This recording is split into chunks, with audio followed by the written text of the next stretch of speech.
was a time when you did not need a lawyer. Post material on the internet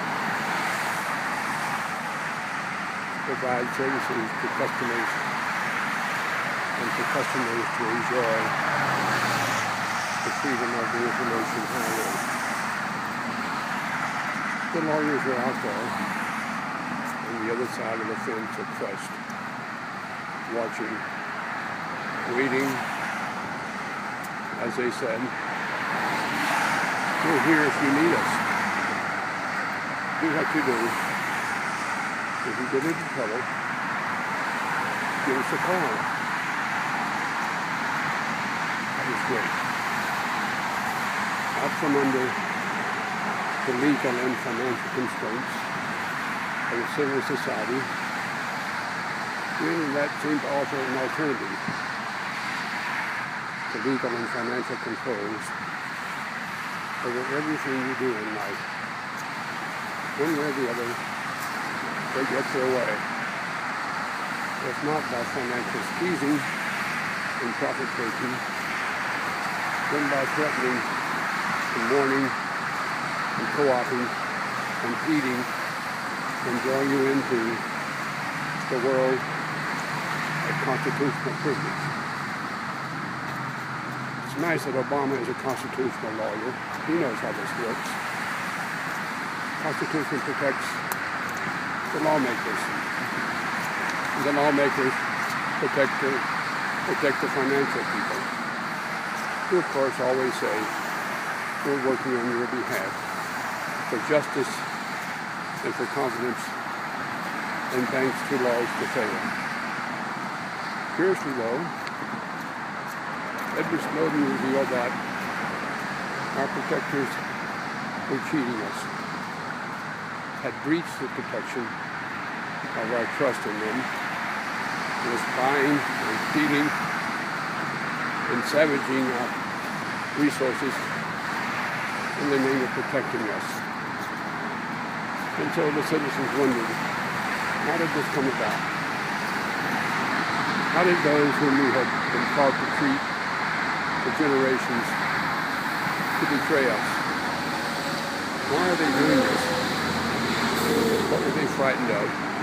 But more importantly, why did they decide to break the trust that we had for them? What kind of pressure were they put under? What kind of secrecy agreements? In-camera hearings, special meetings, meeting with SEC, meeting with all the government agencies to in fact protect their interests and to be assured by their lawyers that this was all perfectly legal. In fact, better than legal. It was beyond the law. It was okay to go beyond the law and ask for special privilege, insist on it, or the constitutional lawyers would lower the boom.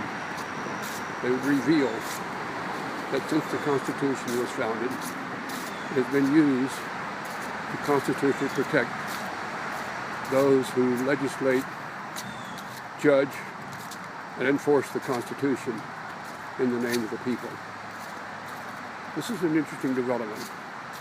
The U.S. was set up to avoid this, to avoid special privilege of royalty and those blessed by constitutions, agreements, royal decrees, and most of all, by secrecy.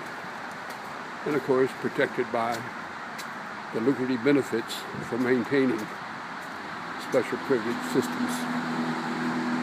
And so here we are again, some 200 years later,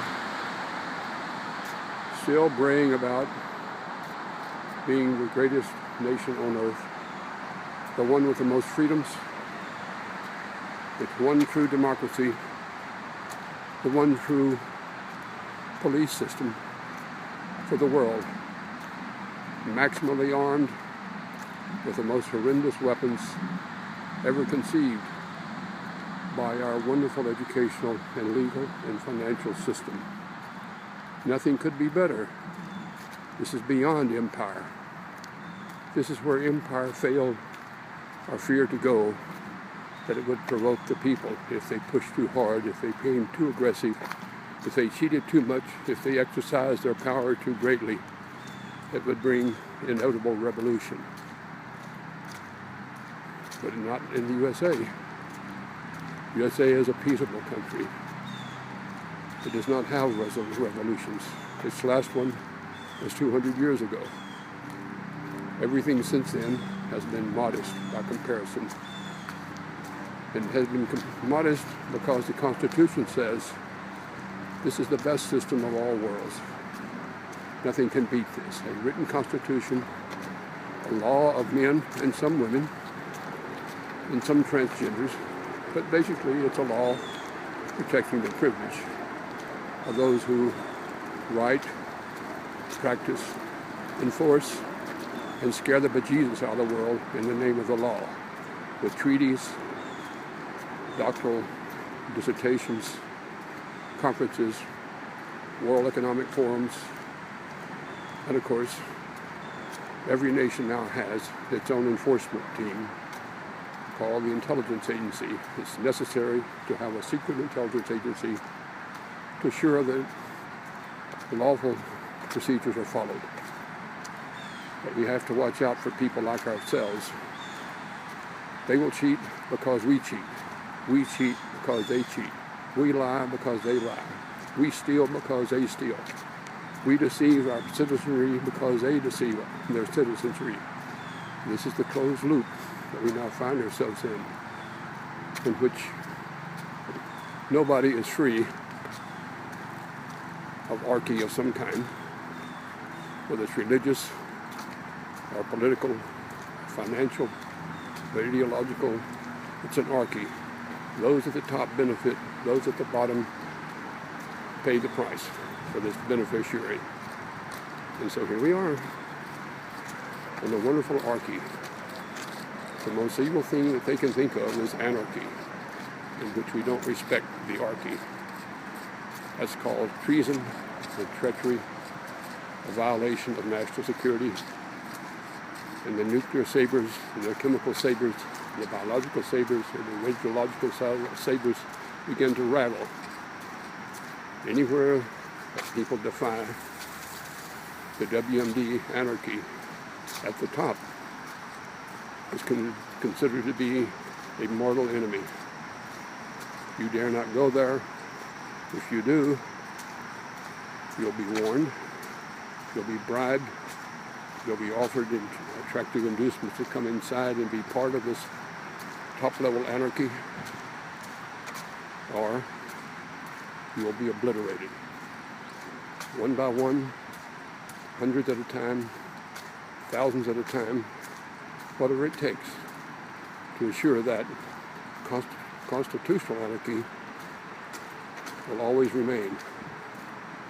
Valorized, blessed by the various religions, all of whom wear the cloaks of constitutional and religious authority to distinguish them from ordinary people. Make sure you don't cross those people who wear uniforms of authority, whether it's a suit or a lapel pin, military brass, a turban, a shandar, or the latest fashion in human camouflage.